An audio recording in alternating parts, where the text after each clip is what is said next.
Buenas noches, les doy la bienvenida a Historia Clínica, Examen de la Pandemia Cultural en el Centro de Medellín.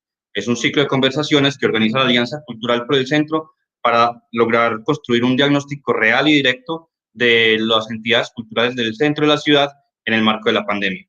Les recuerdo a quienes nos siguen en este momento y quienes nos están viendo por las redes sociales, en Facebook particularmente, que el programa que manejamos para transmitir tiene un generador de caracteres. Si desean desactivarlo, hay 3 punticos en la parte inferior o un piñoncito en donde le pueden dar clic y desactivar los comentarios.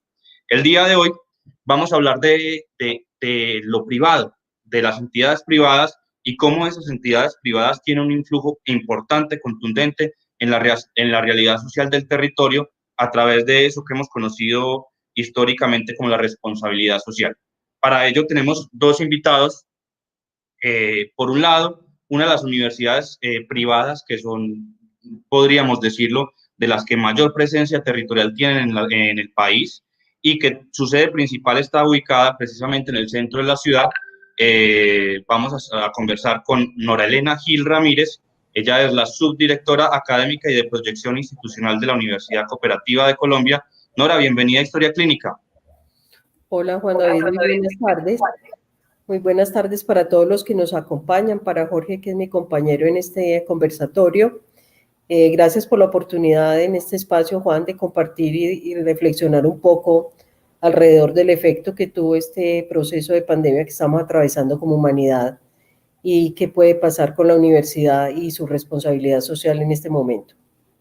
Bueno, y ya Nora nos hizo spoiler de quién era nuestro segundo invitado. Vamos a conversar con Jorge Mario Puerta Soto. Él es el director ejecutivo de Corpocentro, que es una corporación que ha gremiado a bastantes comerciantes, muchos de ellos en el centro de la ciudad.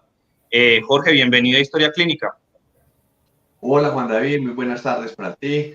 Un saludo especial para Nora y para todas las personas que nos ven hoy en Historia Clínica.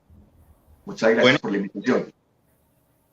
Para quienes nos han acompañado a lo largo de esta construcción de la historia clínica, les quiero recordar, hoy vamos a conversar con ellos de la responsabilidad social de las entidades privadas, y para eso vamos a pasar por 4 momentos diferentes que trazan la hoja de ruta de esta conversación.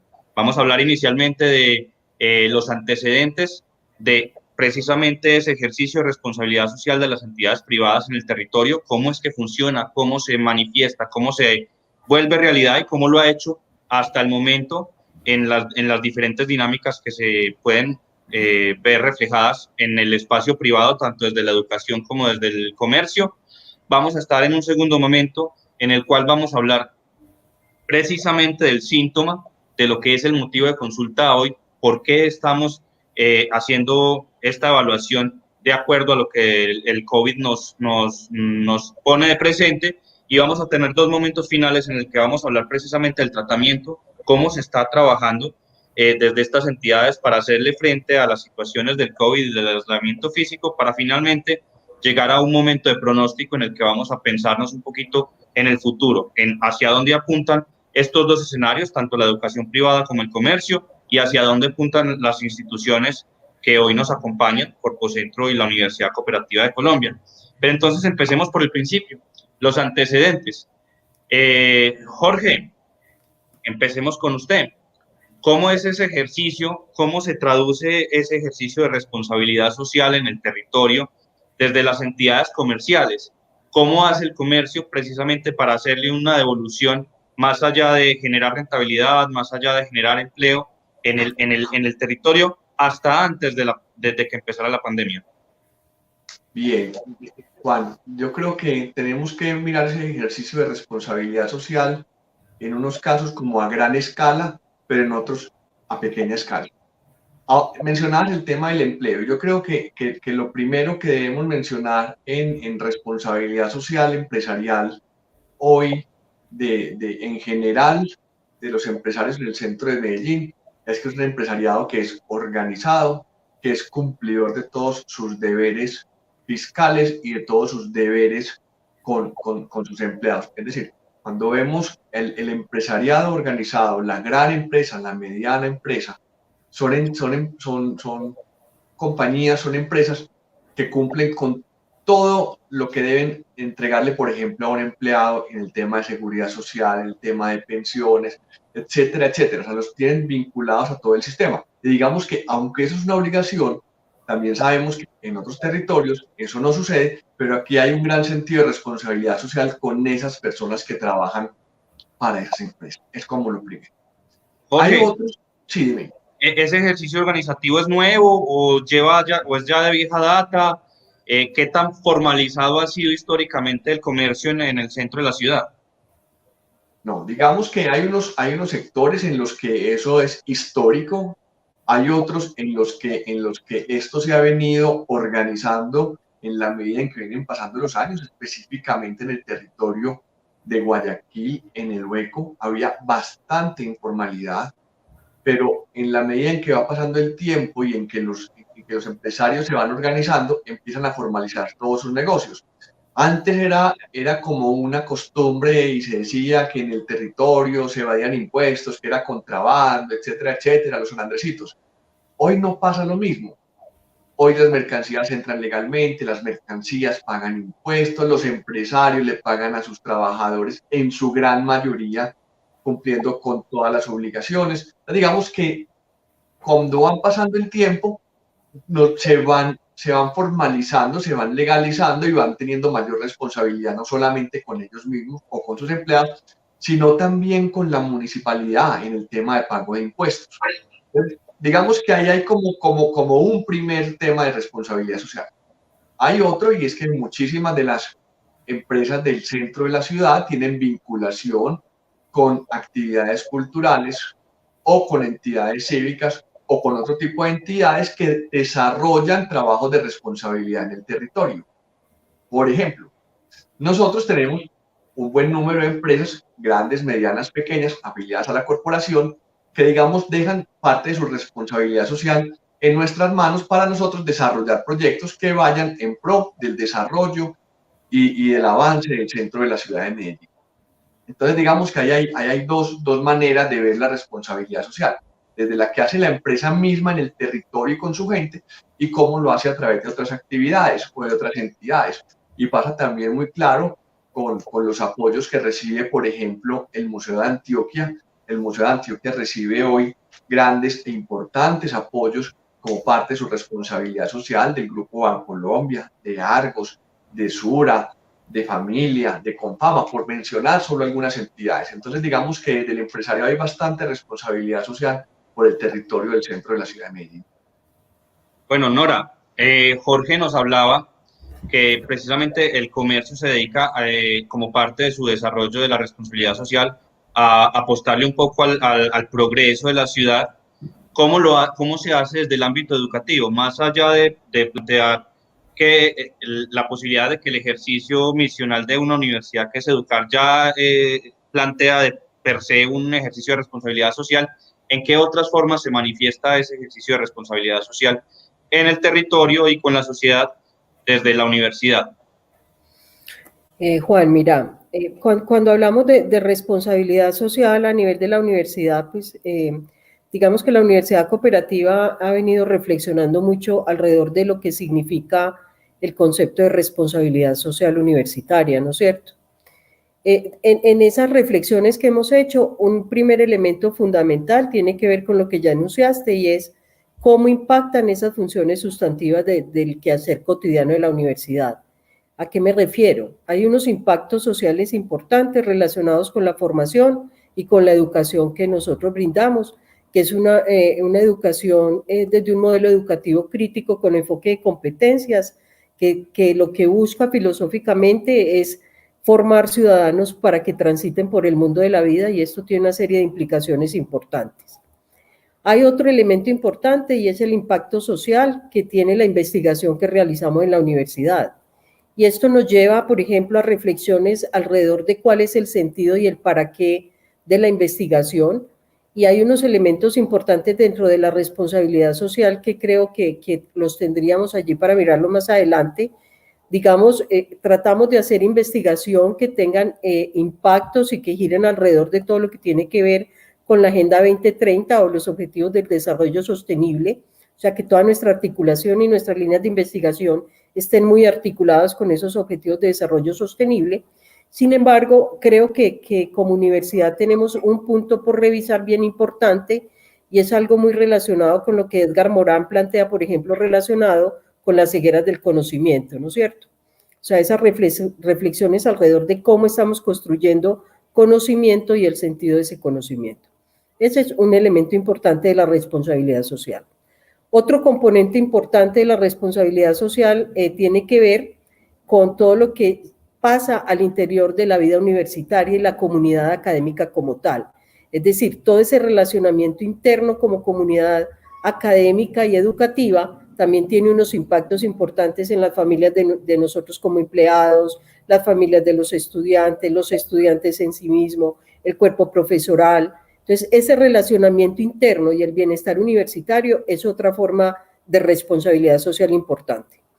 Y hay otra línea bien importante que es todo lo que tiene que ver el relacionamiento de la universidad con el sector externo, y algo que es muy importante es el concepto entonces de qué se entiende por responsabilidad social, ¿cierto? Son todos esos impactos, pero algo que es muy importante y muy relacionado con lo que estamos hablando hoy, una universidad se concibe como una universidad responsable socialmente cuando tiene anclajes en los territorios en que se desarrolla. ¿A qué me refiero?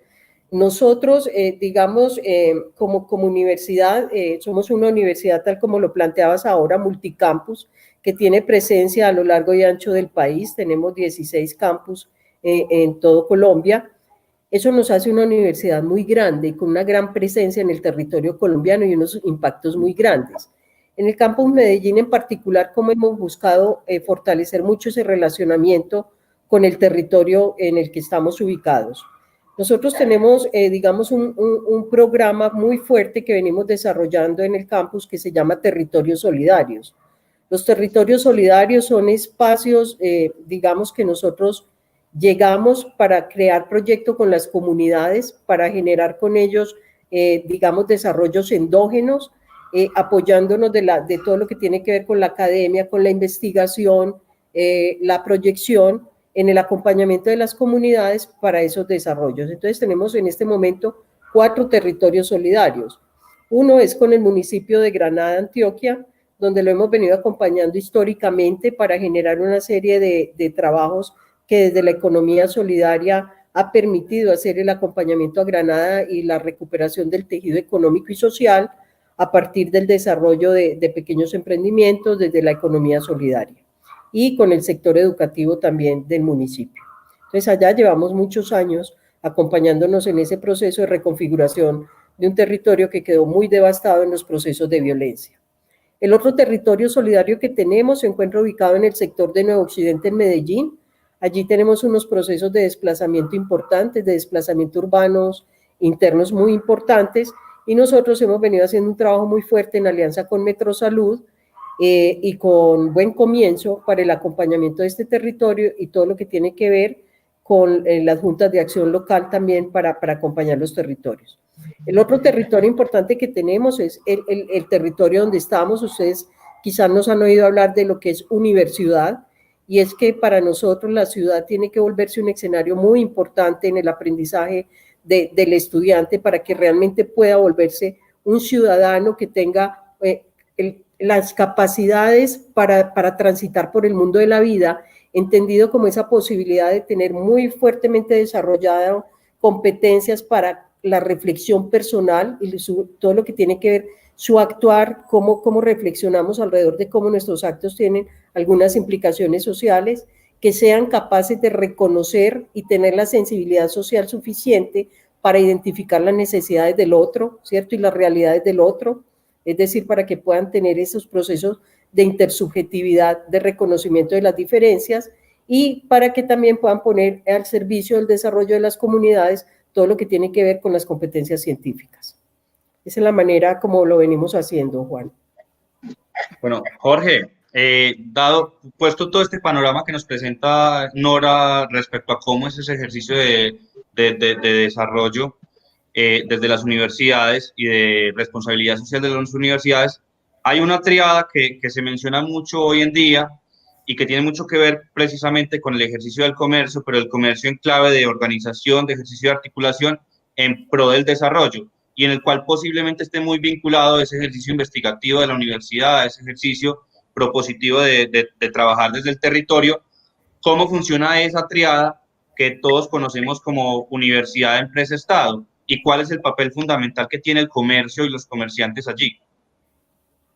Pues Juan, es muy importante esa triada porque nosotros lo hemos sostenido y es que en los territorios cuando solamente jala, por ejemplo, una propuesta del sector público es posible que no funcione. O cuando lo hace solamente el sector productivo puede que tampoco funcione. Entonces, es muy importante esa triada, sobre todo porque las universidades obviamente ponen el conocimiento, ponen, digamos, toda su experticia y todo su conocimiento en beneficio de los demás sectores. El empresariado, porque obviamente puede ayudar a impulsar todas las propuestas y obviamente desde el gobierno con toda la legislación y con toda la reglamentación que se pueda dar.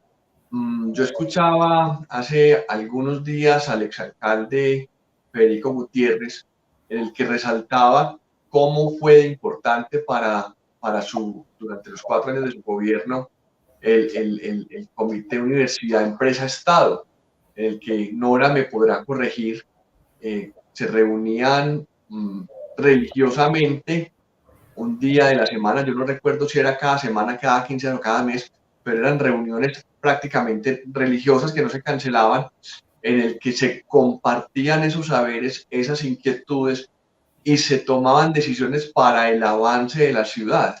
Entonces, digamos que esa triada, Juan, termina siendo supremamente importante porque obviamente, y vuelvo y lo reitero, la importancia del conocimiento de las universidades, la importancia del liderazgo que puede dar el sector económico, el sector productivo, los gremios y obviamente el acompañamiento de una administración municipal. Eso es fundamental.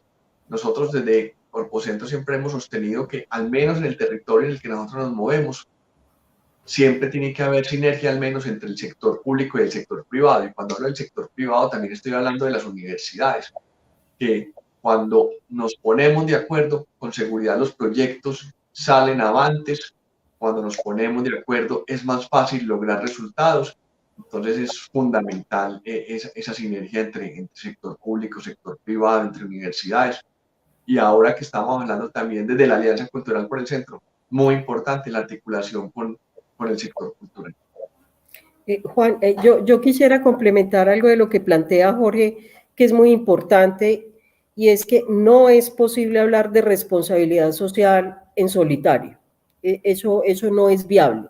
Para hablar de responsabilidad social se necesita la articulación de los actores del territorio. Si no, no es viable hablar de responsabilidad social. Entonces es muy importante ese tema que plantea Jorge. Por ejemplo, para nosotros como universidad y creo que para todos los que estamos acá, ha sido muy importante, por ejemplo, el tema de la Alianza por el Centro. Hemos venido gestionando, haciendo acciones, acompañando los territorios y creo que eso es fundamental y no lo debemos perder. Bueno, y aprovechando la alusión que hacen a los actores del territorio y cómo se tienen que articular esos actores, porque no es posible hacerlo en solitario, ¿cómo se define cuáles actores sí y cuáles no? ¿Quiénes son los actores que posiblemente no estén invitados a dar esa conversación? ¿O son en general todos los actores de la sociedad? Y le pregunto de pronto a Jorge, porque creo que también en la identificación de los actores del territorio se pueden identificar algunas de las problemáticas que obstaculizan o que impiden que ese progreso o que ese ejercicio efectivo de trabajar en el territorio se dé.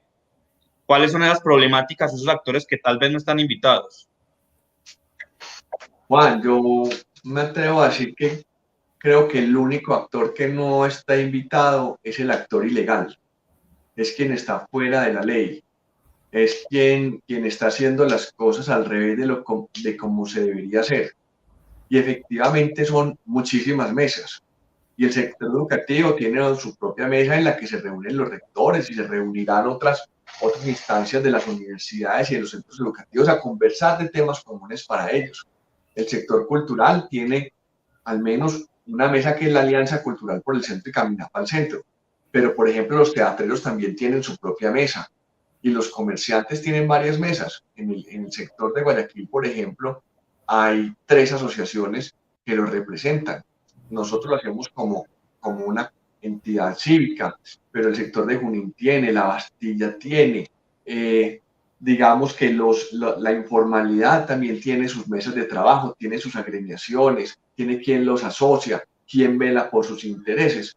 Entonces, pero en general yo creo, Juan y Nora, y todas las personas que nos están viendo, que los únicos que no están sentados en estas mesas son los ilegales, que de alguna manera tendrían que legalizarse o tendrían que salir de esa ilegalidad para poder sentar en una mesa a negociar el futuro de este territorio.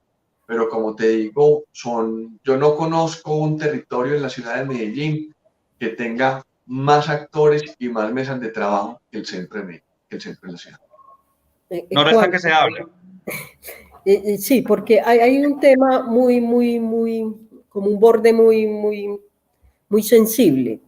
Porque yo creo que el tema, por ejemplo, lo que plantea Jorge, si los ilegales deben hacer parte o no de los procesos de responsabilidad social, ¿no es cierto? De esa manera lo entiendo yo.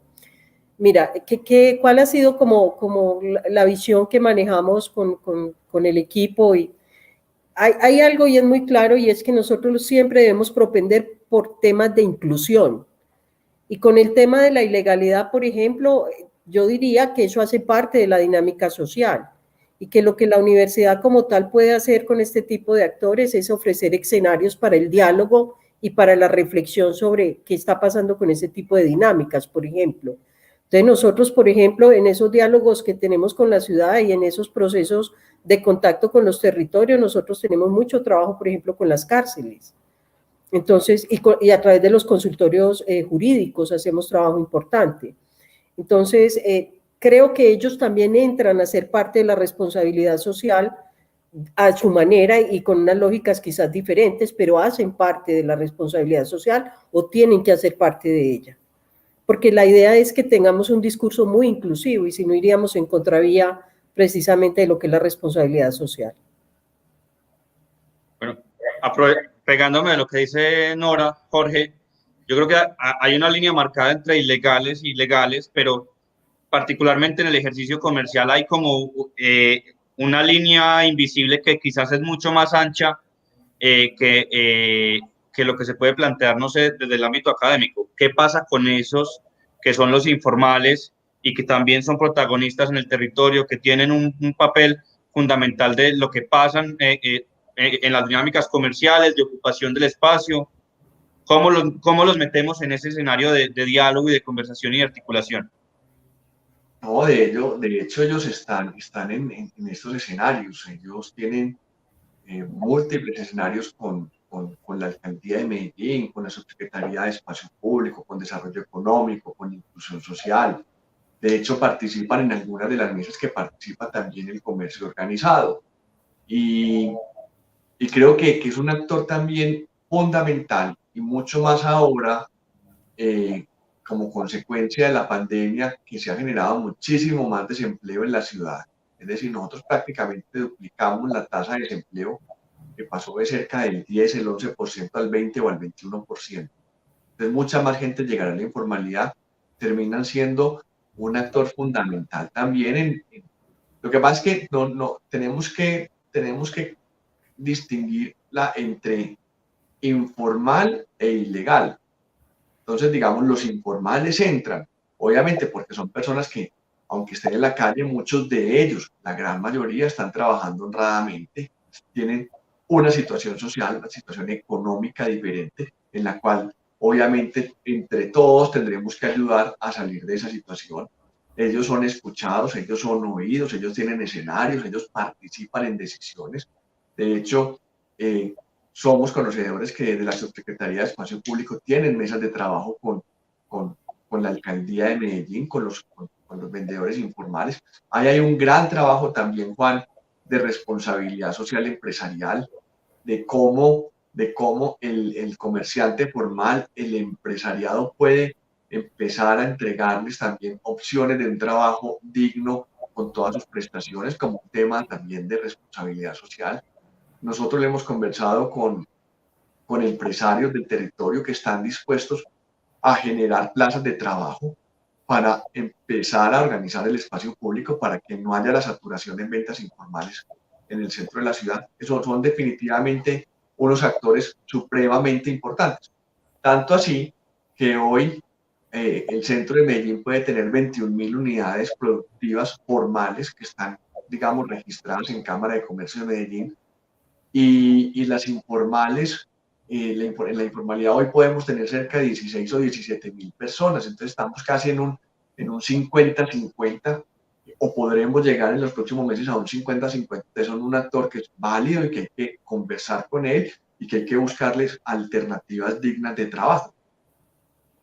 Bueno, Nora, Jorge ya nos empezó a introducir un poco en el síntoma, ya habló inicialmente de algunos factores que son importantes o relevantes a la hora de plantear cuáles son las problemáticas propias del territorio en términos del comercio formal, el comercio informal, cuáles son esas problemáticas propias del ámbito universitario que quizás obstaculizan un poco el ejercicio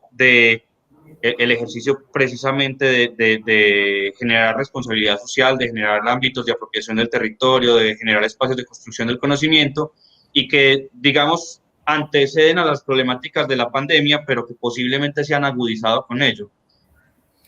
Sí, mira, Juan David, ahí hay un tema importante y es... Juan. Hola, Juan, ¿me escuchas? Hola. Sí, ahí.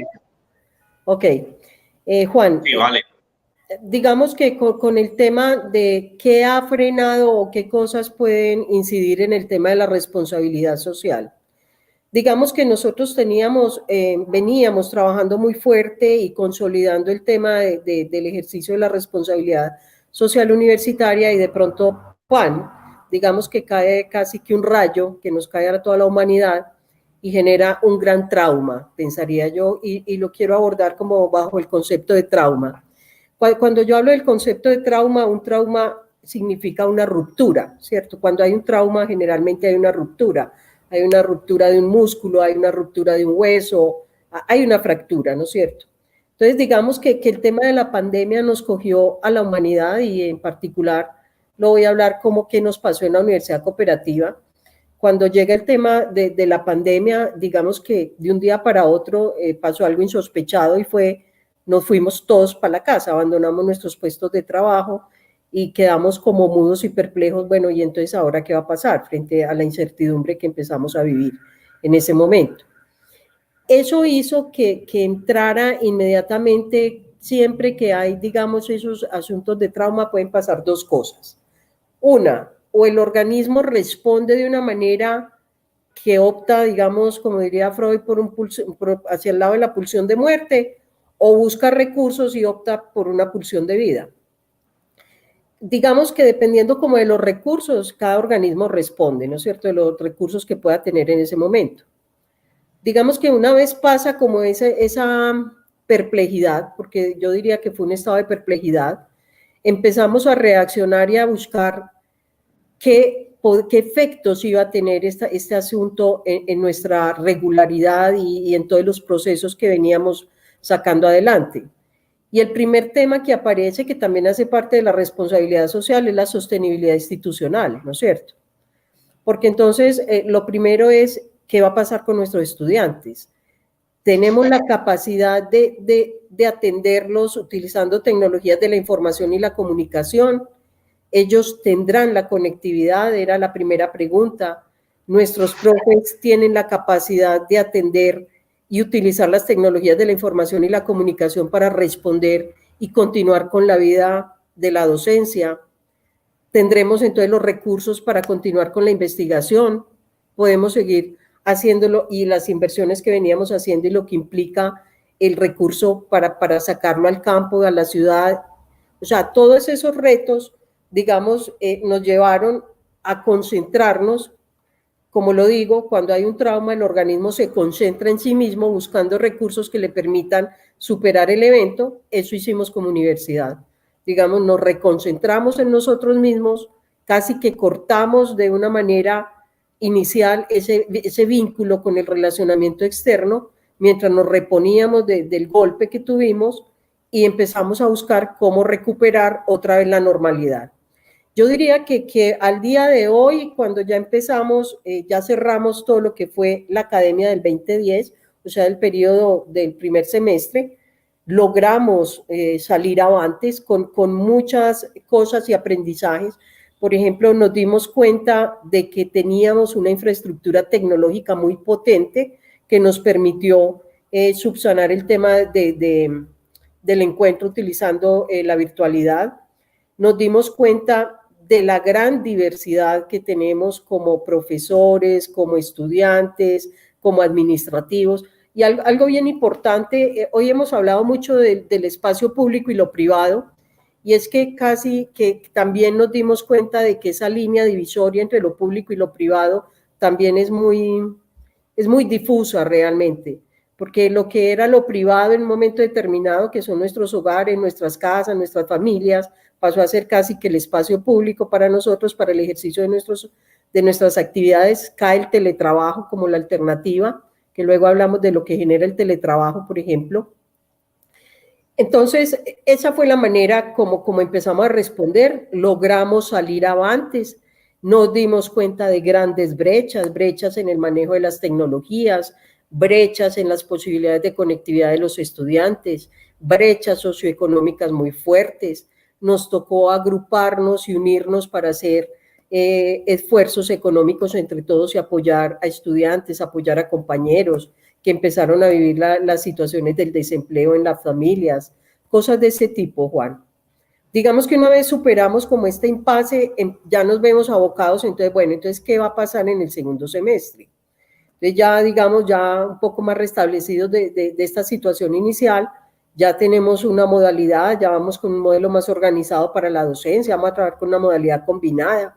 Eso implica ya empezar a trabajar la alternancia, unos momentos en el edificio, para el desarrollo de prácticas, con las clases virtuales también, o sea, la combinación del B-Learning que se llama. Y ya el tema de todo lo que tiene que ver con responsabilidad social, la investigación, otra vez ya empezamos como a retomar el rumbo allí para mirar cómo la vamos a desarrollar. Pero en primera instancia, Juan, eso fue trauma absoluto, perplejidad, el tema del teletrabajo, cosas que antes decíamos, eso no se puede, de un día para otro se pudo. O sea, hubo transformaciones importantes, aparece el tema de, como te digo, la solidaridad, muy importante, cómo emerge la solidaridad en estos momentos.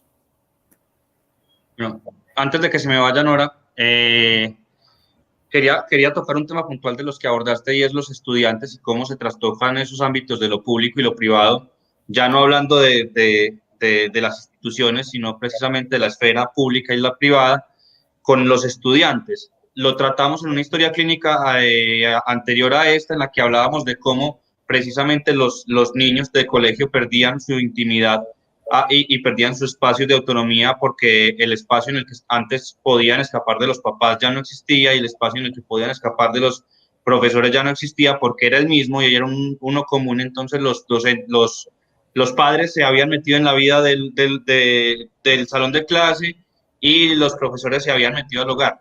Pasa lo mismo en el ámbito universitario. ¿Y cómo fue ese efecto en los estudiantes? Pues me imagino algunos sin conectividad, pero en los que tenían conectividad, ¿cómo fue ese ejercicio de enfrentarse a ese cambio de paradigma?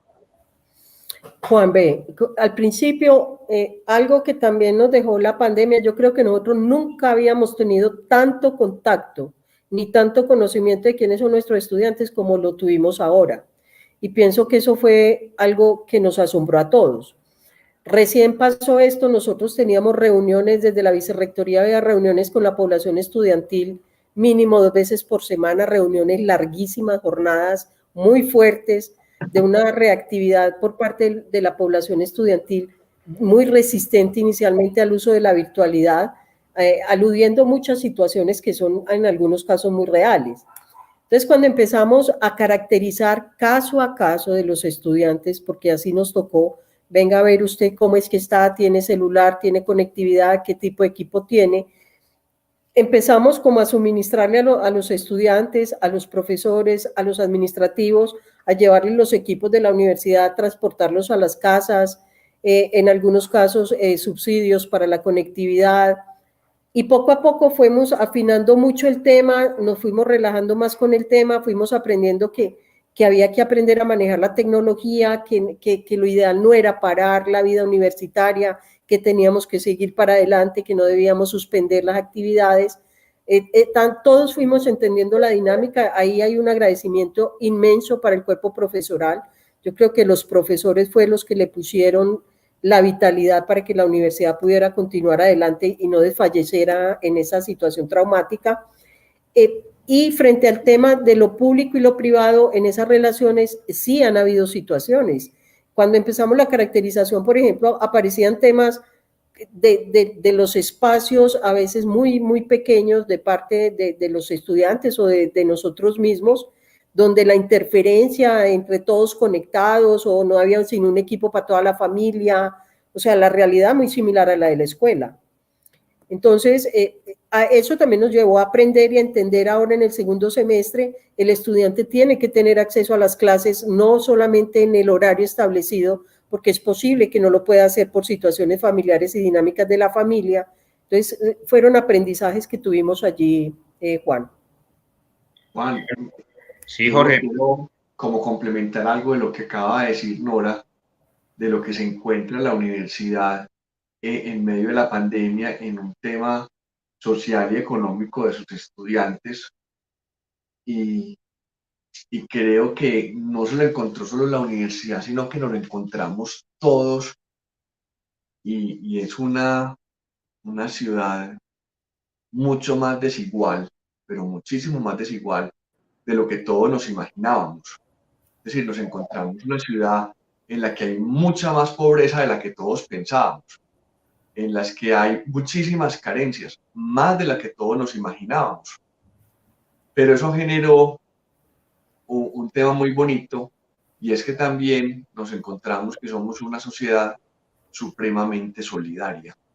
Y creo que si hay algo positivo que nos deja esta encerrona, esta pandemia, estas cuarentenas, ha sido la solidaridad de todos, porque afloró en muchísimos escenarios. Yo soy testigo de todos los escenarios en los que por todos lados había solidaridad, gente necesitada, mucha gente ayudando, y hay que sacarle también algo positivo también.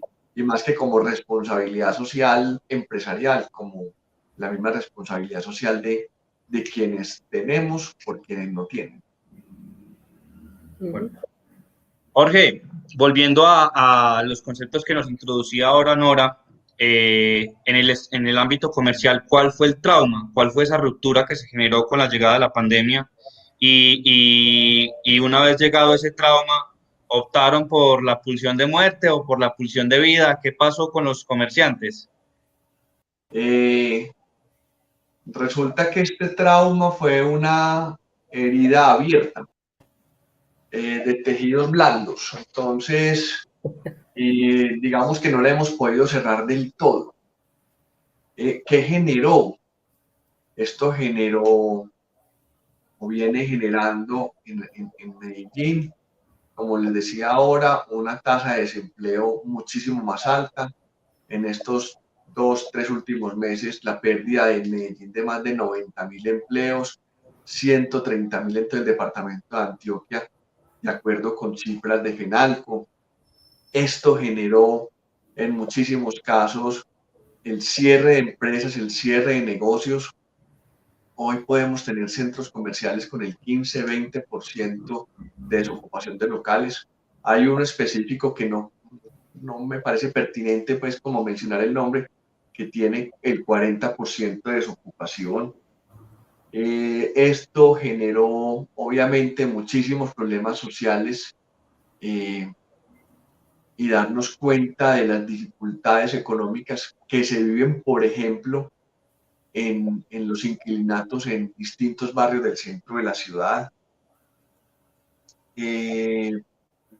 Digamos que son, como te digo, un trauma, una herida abierta que apenas estamos empezando de alguna manera a cerrar, pero que cuando vamos cerrando se va abriendo por otro lado, porque entonces terminamos una cuarentena, empezamos a trabajar, pero volvemos a cerrar 15 días en el centro y se generan más desempleos y se genera más cierre de locales y no sé si de pronto en las historias clínicas de las semanas pasadas se habló del cierre de instituciones culturales, de restaurantes, de bares, de esa vida bohemia del centro de Medellín. Es una herida que yo les digo que cuando uno voltea para un lado y ve tragedia y voltea para el otro lado y ve tragedia y mira para arriba y ve tragedia, esto es muy, de alguna manera, muy deprimente porque en todas partes ve carencias, en todas partes ve dificultades.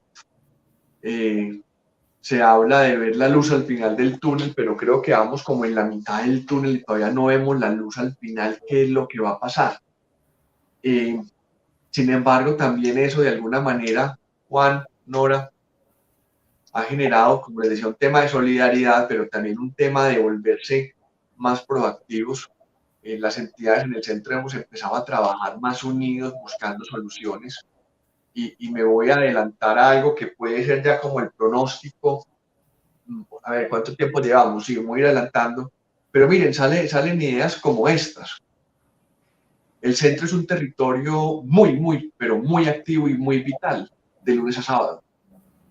Antes de la pandemia nosotros podíamos recibir como visitantes 1.200.000, 1.300.000 personas diariamente, de lunes a sábado. Con una vida cultural, con una vida social muy interesante, de lunes a sábado. Pero los domingos en el centro son sombríos, son tristes, son solos.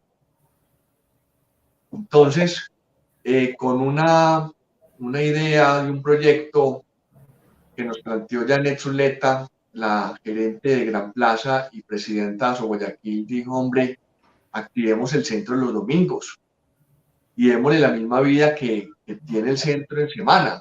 Activemos el comercio, activemos el teatro, activemos la cultura, activemos los restaurantes, activemos las bibliotecas, activemos los museos.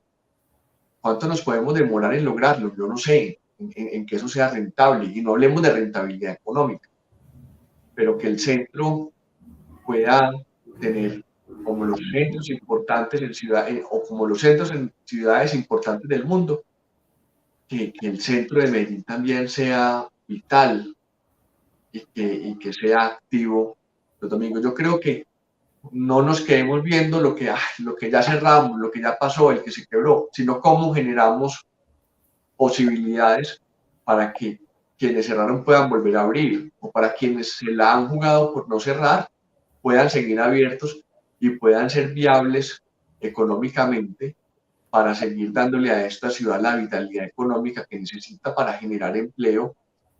Esto suena muy feo, a algunas personas les gusta, pero para generar riqueza, pero esa riqueza también le genera impuestos a la municipalidad para que pueda invertir en los más necesitados. Yo creo que hay que ver también cómo van surgiendo ideas desde diferentes sectores para reactivarnos y para salir de esta crisis en la que estamos fortalecidos. Bueno, por acá nos pregunta Sofía Posada, ¿cuáles creen ustedes que son los esfuerzos superiores por hacer? Reconstrucción centro, ciudad, región. Nora, ¿cuáles son esos esfuerzos superiores? Los tres indiscutiblemente, los esfuerzos superiores, o sea, ahorita hablaba lo que para nosotros es el concepto de responsabilidad social y decía que la responsabilidad social es la universidad anclada en el territorio, pero el territorio no solamente es ese espacio, el microespacio donde estamos, que en este caso es el centro, por ejemplo, sino que es la ciudad y el centro es el corazón de la ciudad, pero la ciudad no se puede desligar de un territorio. De hecho, en la universidad, por ejemplo, trabajamos por lo que llamamos regiones de aprendizaje. Y el campus Medellín en particular tiene, digamos, bajo su amparo o somos responsables de acompañar regiones como Apartado y Quibdó, ¿cierto? De jalonar el desarrollo del territorio. Entonces, yo creería que el esfuerzo tiene que, claro, tendremos que empezar por reconfigurar, como lo hablaba ahorita, reconfigurar lo propio, reconfigurar el pequeño espacio del centro de la ciudad para ir irradiando luego hacia la ciudad y luego ampliarnos hacia el territorio. En orden digamos, de prioridades y de posibilidades, teniendo en cuenta, como les decía, los efectos de lo que fue la pandemia. Ahora, para precisar un poco más como en ese tema del diagnóstico, Juan, tendríamos que mirar, además de ese trauma, ya Jorge lo hablaba como una herida abierta y lo que implica una herida abierta, ¿no es cierto? Pero digamos que también hubo unas pérdidas o en este momento digamos que estamos pasando por unos procesos de duelo y de pérdidas muy importantes. ¿Qué se perdió? ¿Cierto? Digamos, el espacio, por ejemplo, de lo privado, entendido como esta casa o mi hogar, ¿sí? Como mi espacio íntimo donde yo estaba como concentradita en el desarrollo de mi intimidad, eso digamos que en parte se ve trastocado, ahorita lo hablábamos. Esos espacios de la calle, de la bohemia, del acceso al teatro, perdimos la calle, la posibilidad de transitar, de tomarnos una cerveza con los amigos, de sentarnos a tomarnos un café juntos, de darnos un abrazo, eso lo perdimos y eso duele.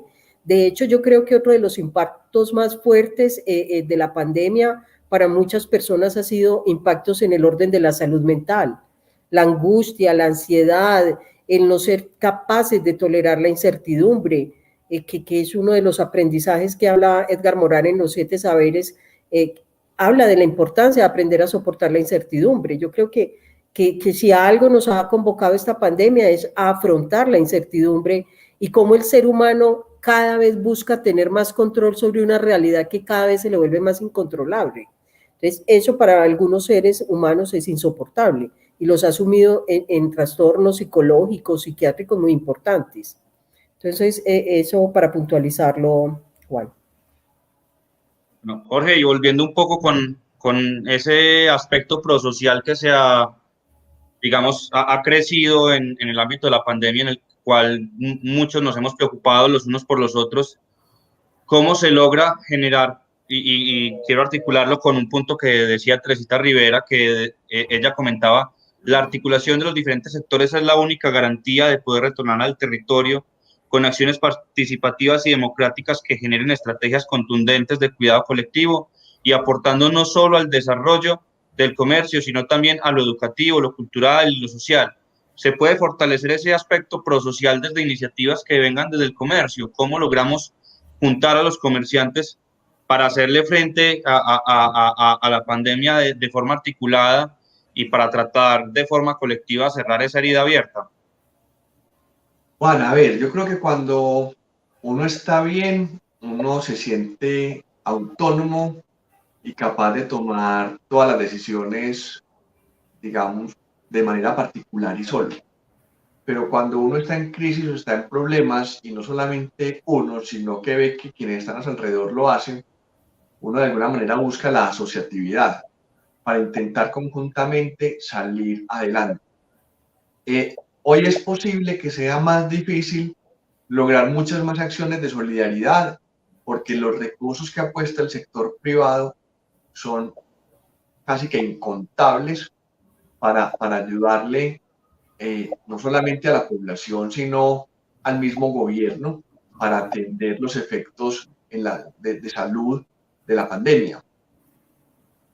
Pero si uno empieza a devolverse a las crisis económicas que hemos tenido anteriormente, normalmente, en general, las economías terminan fortalecidas si hay esfuerzos conjuntos de sectores públicos, de sector privado.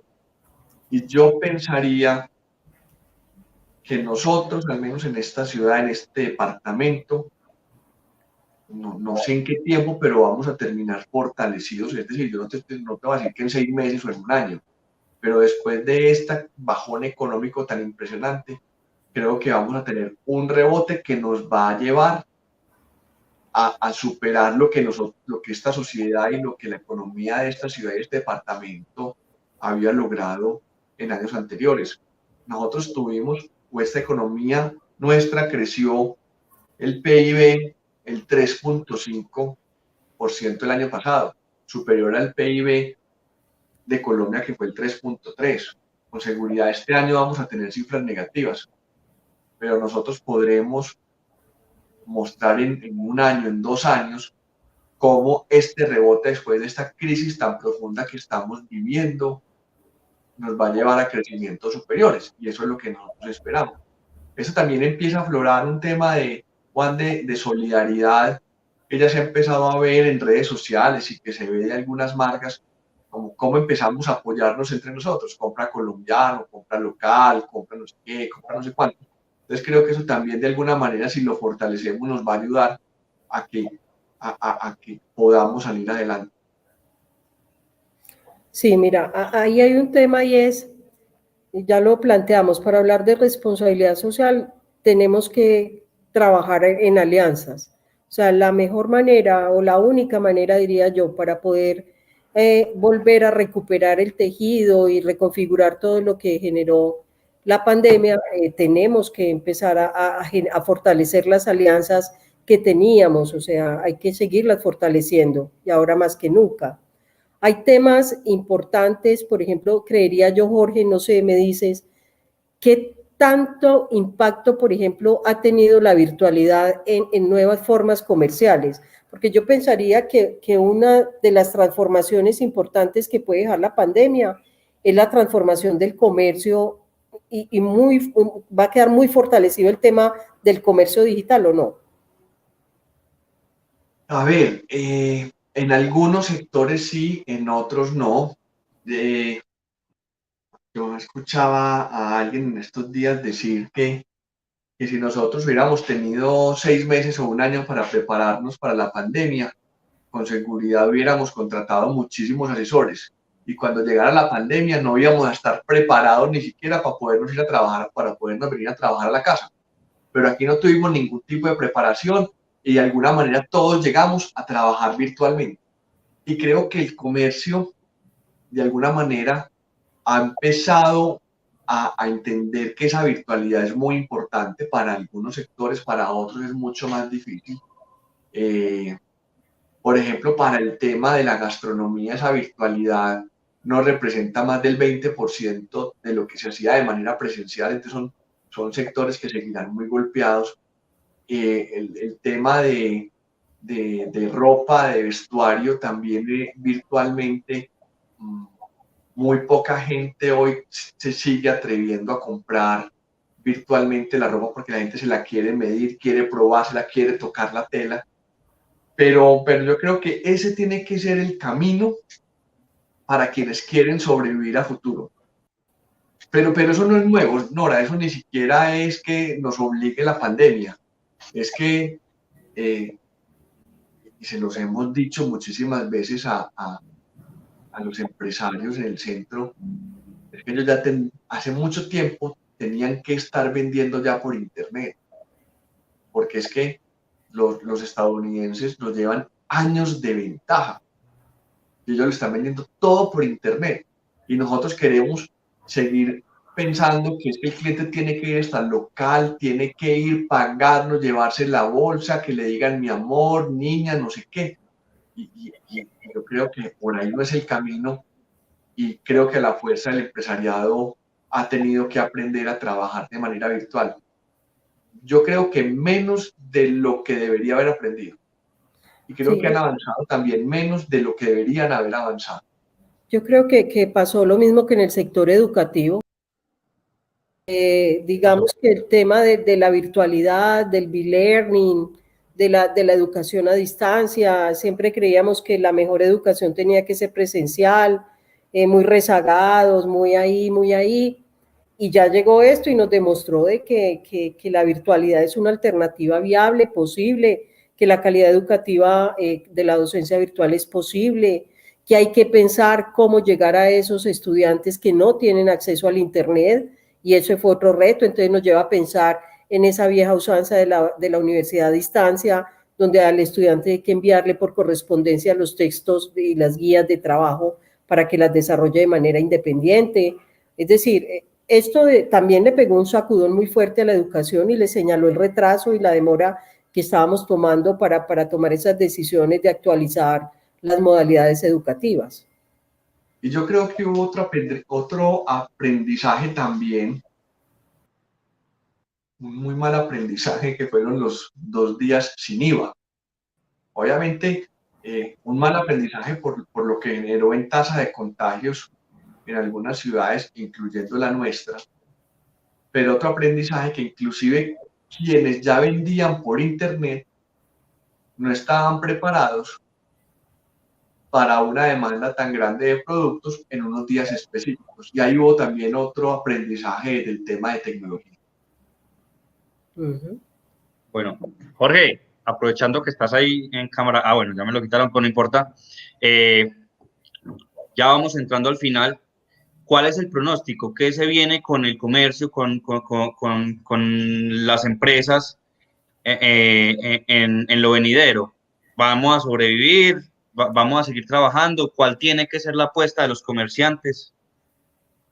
Juan, es una pregunta muy difícil porque digamos que nosotros seguimos en pandemia, seguimos en crisis, no vemos todavía el camino claro, es decir, lo único claro que nosotros vemos es que este fin de semana todavía hay una medida de 4x3, 4 días de trabajo y 3 de cierre.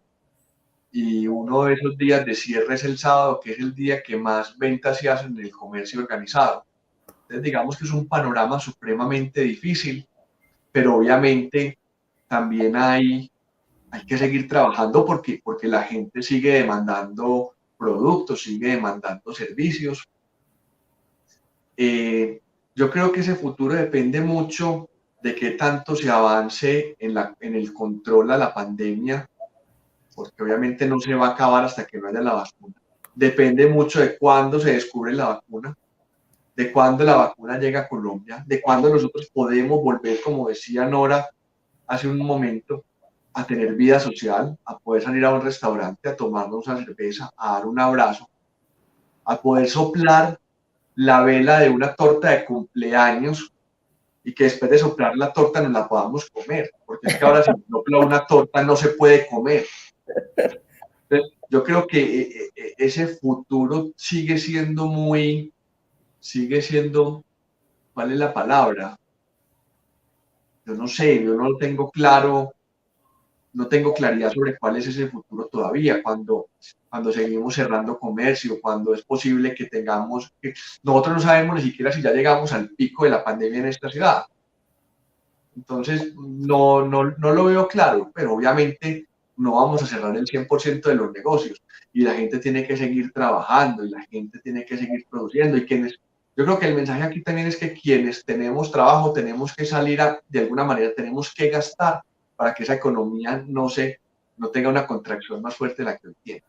Pero yo realmente no lo veo claro todavía porque falta tiempo para que esto se controle. Bueno, y Nora es epidemióloga, entonces le voy a preguntar como epidemióloga.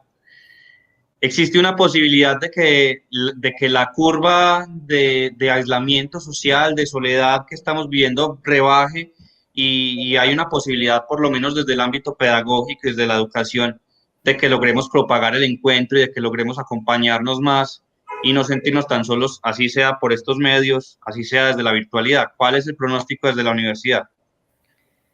Juan, respecto a si va a bajar la curva y nos va a permitir esos espacios de alternancia, esa es la expectativa que todos tenemos, ¿no es cierto? Pero no va a ser al 100%, no. Va a ser muy reducidos esos espacios de alternancia y de encuentro físico. Hay un área de la educación muy afectada, mucho, y es el área de la salud. Nuestros estudiantes del área de la salud son los más impactados, igual que el sector de la salud, ¿cierto? Entonces, uno esperaría que con estos chicos en particular, que son los que, digamos, llevamos más retrasados, porque fue los estudiantes que quedaron con temas pendientes del primer semestre del 2020, porque no pudieron desarrollar sus prácticas, ni en los hospitales, o sea, ni en el ambiente hospitalario, ni en la universidad, porque cuando reiniciamos prácticas nos aislaron, pues, por el tema que hubo en el sector de la Candelaria. Entonces, con estos estudiantes del área de la salud, nosotros estamos muy expectantes de arrancar lo más pronto posible. De hecho, Envigado, que es donde tenemos nuestras clínicas de odontología, ya arrancamos con ellos esas prácticas, esos encuentros conservando todas las normas de bioseguridad. Entonces, esa sería mi respuesta, Juan. O sea, sí van a haber encuentros, pero no van a ser encuentros para los abrazos todavía. Todavía hay que mantener ese distanciamiento social, sobre todo para conservar esas normas de bioseguridad. Pues muchos han dicho que este asunto ya nos toca diciembre de esta misma manera, por ejemplo, ¿cierto? El encuentro en Navidad va a ser también en este distanciamiento social.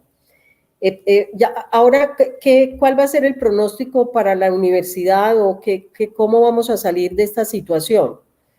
Ahora les decía, pudimos identificar que tenemos muchas fortalezas que nos permitieron salir avantes durante el primer semestre.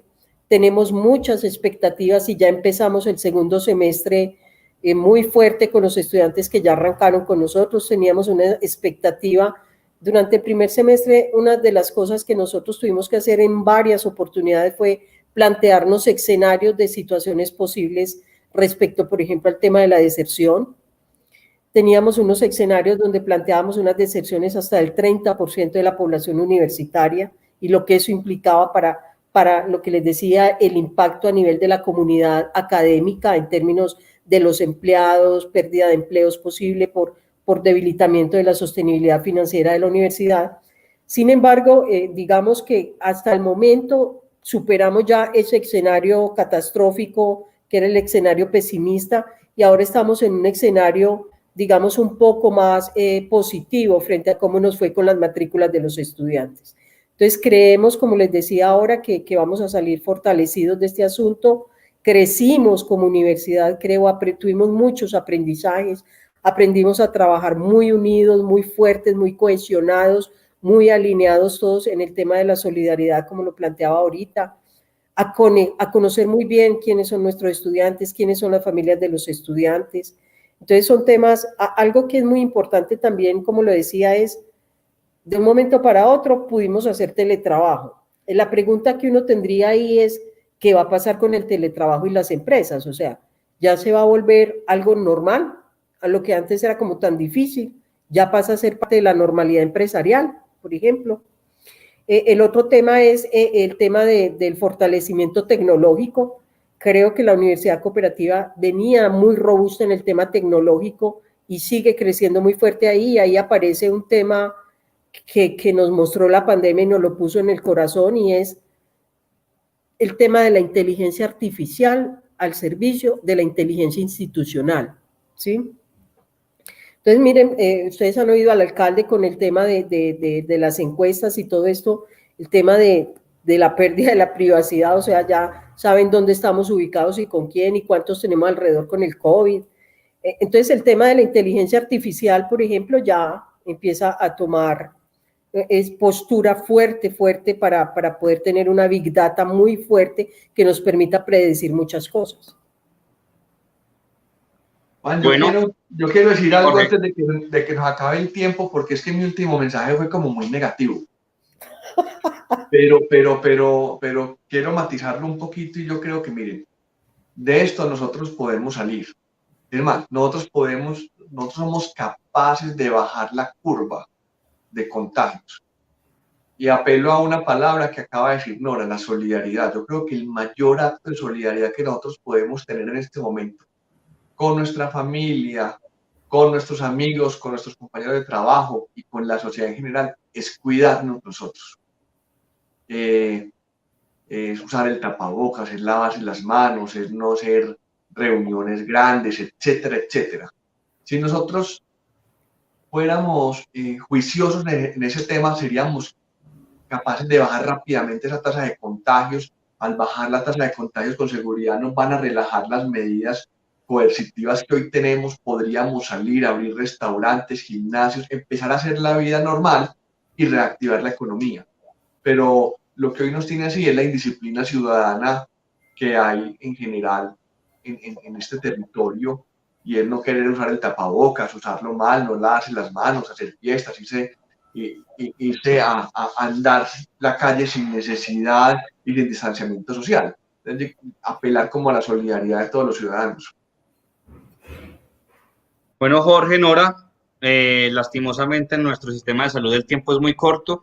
Acá gastamos casi que 3 o 4 citas de de la EPS normales.